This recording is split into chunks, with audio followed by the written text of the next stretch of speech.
Will everyone please gasho and silently reflect as I read the words of our founder, Master Shinran Shonin.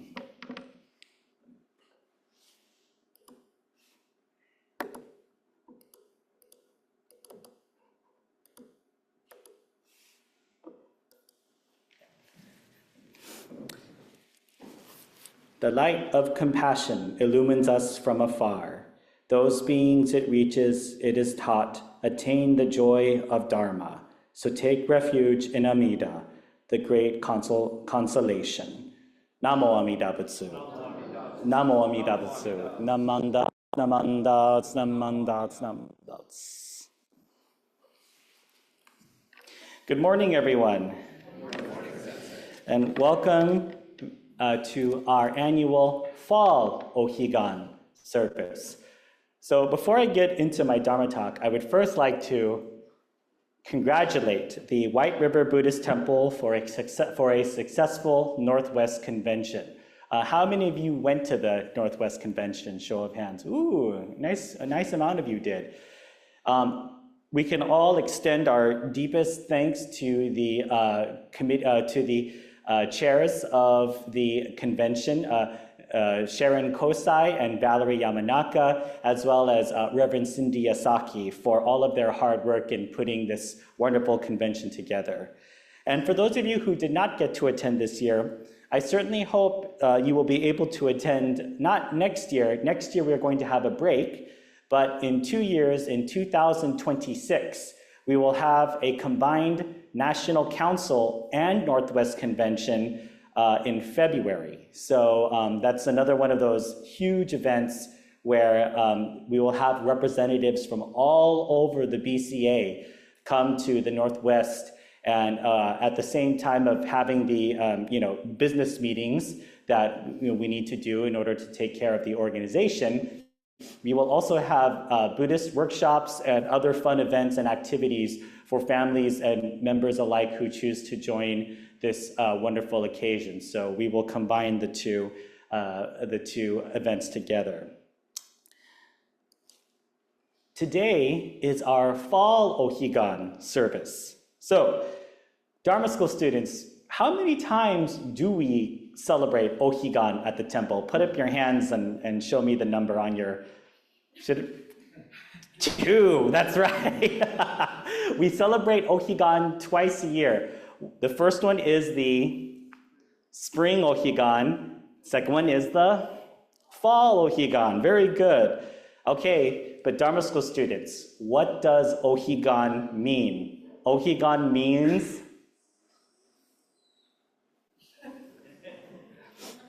other shore. Say that with me. Ohigan means other shore. Say that again. Other shore. We do this 2 times a year. So when we come back in the spring, I'm going to ask you this question again. And hopefully all of you will be able to give a very energetic and responsive answer of what does Ohigan mean?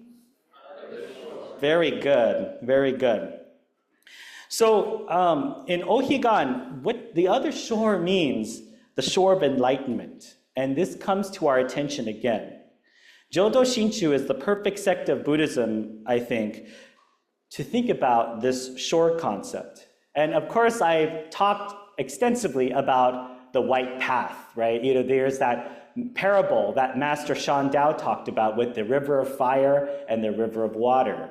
And there's a picture of that on the Hondo wall over here, where you can see the traveler crossing the shore from the shore of delusion to the shore of enlightenment. But this time I'd like to take a look at some examples that shows the difference between this shore and the other shore. So once again, what's the opposite of Higan, right? So if Higan means other shore, Shigan means this shore, the shore that we are on right now. This is the shore of unenlightenment, selfishness, confusion, and delusion, unable to accept truth or the way things are, the shore of greed, anger, and ignorance, compared to Higan, the other shore of enlightenment, the shore of awakening, seeing the truth of interdependence, the shore of understanding, empathy, and wisdom. However, this is not the only aspect of our service that we are celebrating today. We are also dedicating this service to what's called Sochoki, or the Bishop's Memorial Service. So, this is also a time that we take to thank all of our past bishops for their tireless hard work and dedication to the Buddhist churches of America. For some of you in the Gaijin, do you recognize this person? Do you know who this is? For those of you who do not know who this very exceptional person is, this is former Bishop Reverend Seigen Yamaoka. How many of you have heard of him before? How many of you have met him before? Okay, so a few of you have met him. Reverend Yamaoka was a bishop of the Buddhist churches of America, and he sadly passed away very recently. Reverend Yamaoka also served as part of the Institute of Buddhist Studies and was a teacher there well into his 80s. I have fond memories of Reverend Yamaoka and taking his class. He taught the class on issues in Buddhist ministry. And when I think of people who have truly walked the path of the Dharma, it is easy to think of him.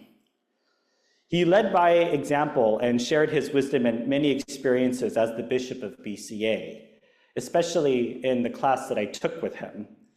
He shared many. He actually wrote a book that we were supposed to use as part of the course material. And in this book, he talked about the many experiences where he encountered or had Shinjin encounters, which is a key term in Jodo Shinchu doctrine.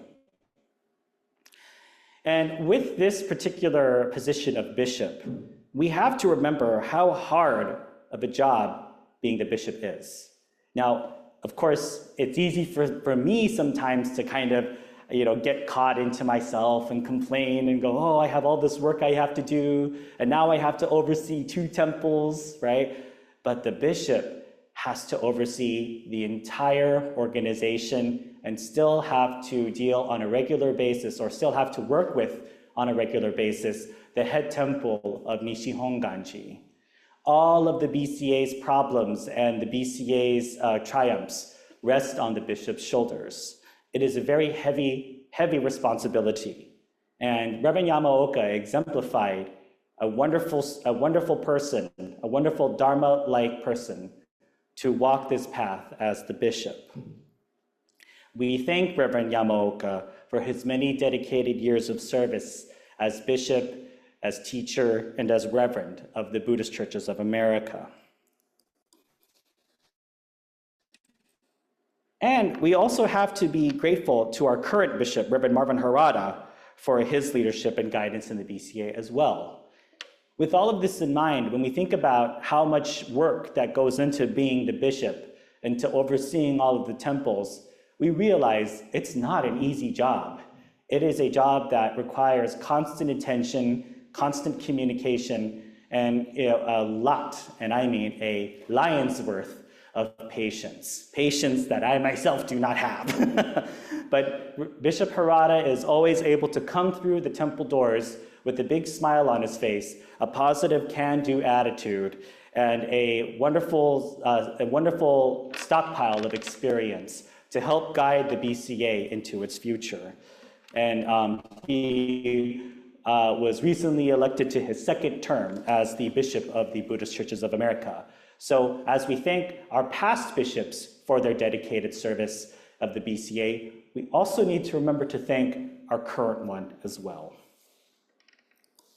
Going back to Ohigan, and the theme of this year's Dharma School, we are talking about the 6 paramitas.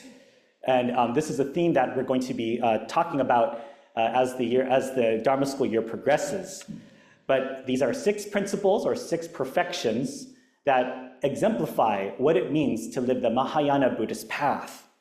So the first one is dana. And Dharma School students, what does dana mean? Generosity or selfless giving. So let's start with dana and generosity. Here you see the example of giving alms or giving food to the Thai Buddhist monks. Part of their practice is to go into the villages, all of the villages, and walk tirelessly and beg for food. And it's part of the practice for people who are part of the temple or part of the tradition to give rice or give some type of food for the monks to eat, and they put it in this little pot, or this little almost like kind of like pot that they take back with them to the temple to eat. This teaches us the ultimate reliance on one another, but especially on the monks' part of the community in order to live and sustain themselves. Realizing that the money, right, that when we give these types of foods to the monk, right, we're not going to get any monetary return, right? So this is that act of dana and generosity. But going on it from a Jodo Shinshu angle, we think about the two different types of shores, right? The first shore is this shore, the shore of delusion and unenlightenment. And in this shore, it's very, very easy to think in a self-centered way. What do I get out of it? What is my benefit? What's in it for me? How much is it going to cost me? It's all about me. These thoughts have come into our minds on a daily basis. And this is not, by the way, a judgment call or to say that you are bad people for thinking this.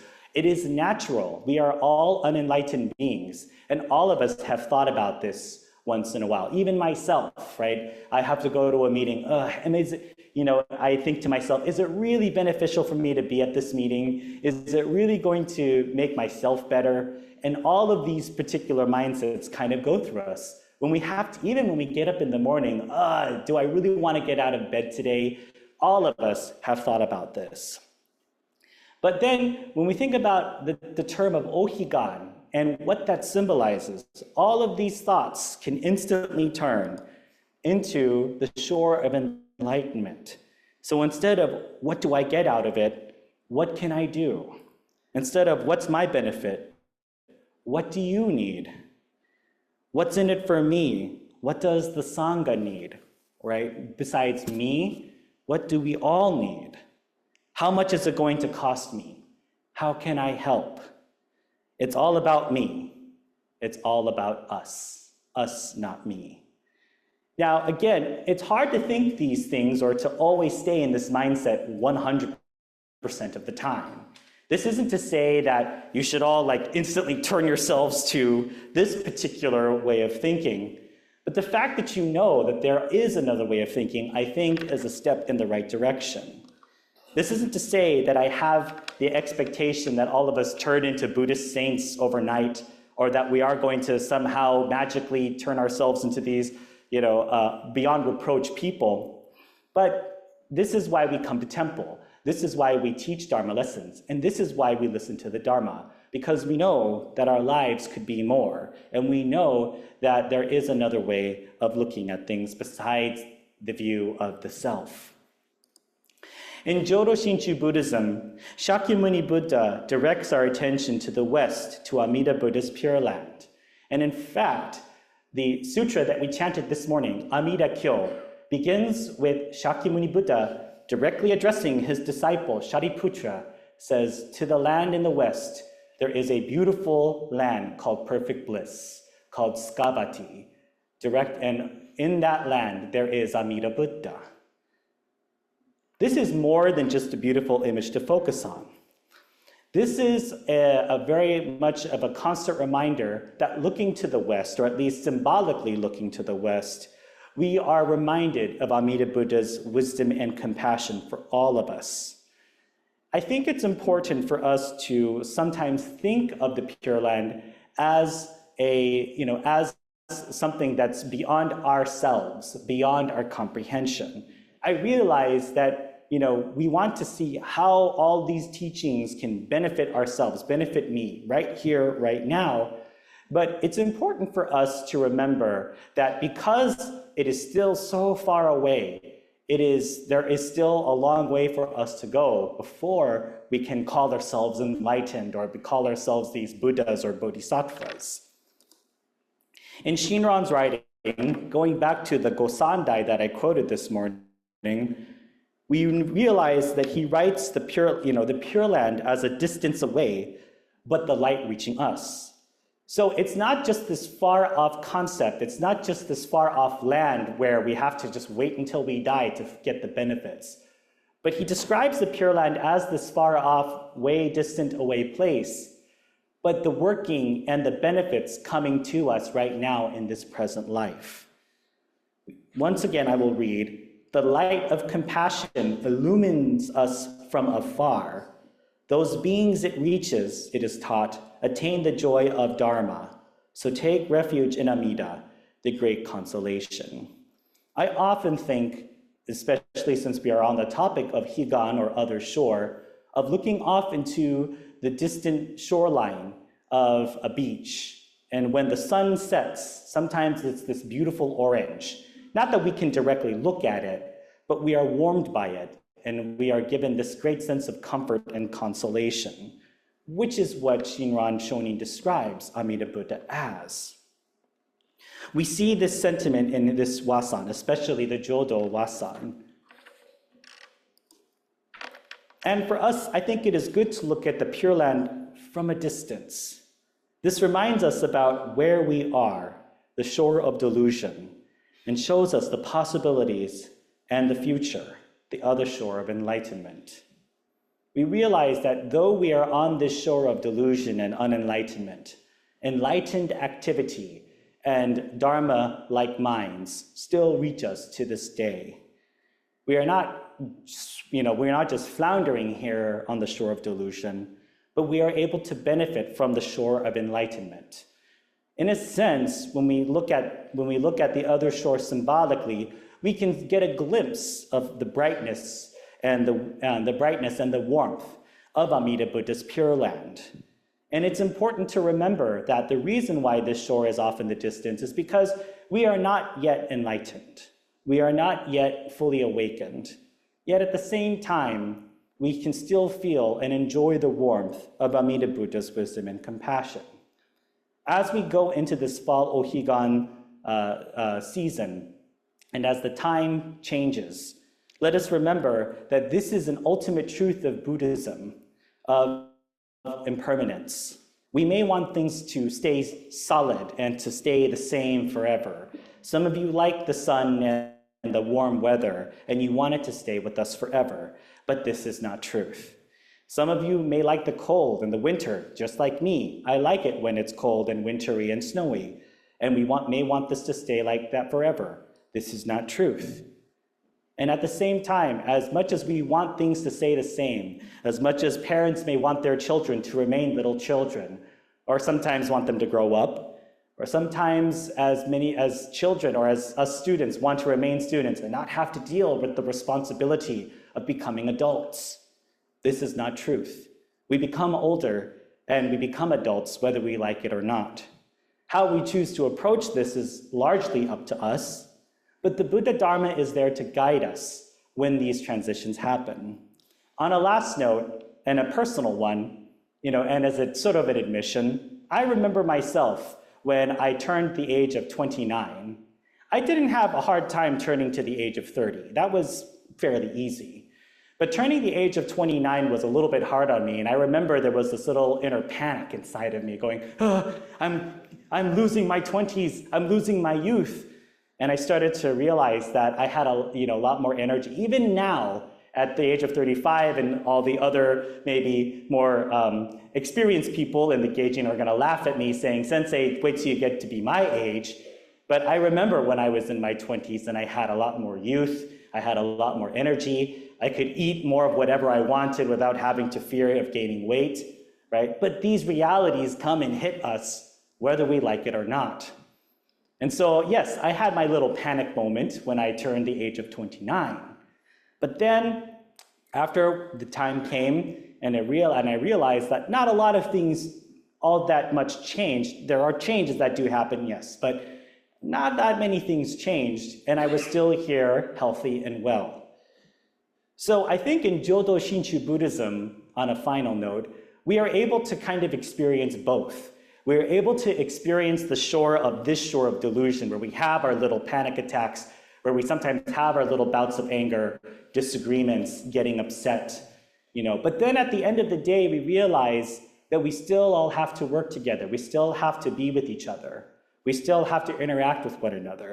And we go back to the shore of enlightenment, where we see ourselves and we see the others as well, and realize that we are not all that different, and that we may have differing opinions, and we may have disagreements about how to handle a situation. We still have a deep care for the temple and the Dharma. So with this in mind, I would like us all to think of this wonderful time of Higan in a Jodo Shinchu light of the other shore. Please join me in Gassho as I once again recite the words of our founder, Master Shinran Shonin. The light of compassion illumines us from afar. Those beings it reaches, it is taught, attain the joy of Dharma. So take refuge in Amida, the great consolation. Namo Amida Butsu. Namo Amida Butsu. Namo Amida Butsu. Namanda, Namanda, Namanda.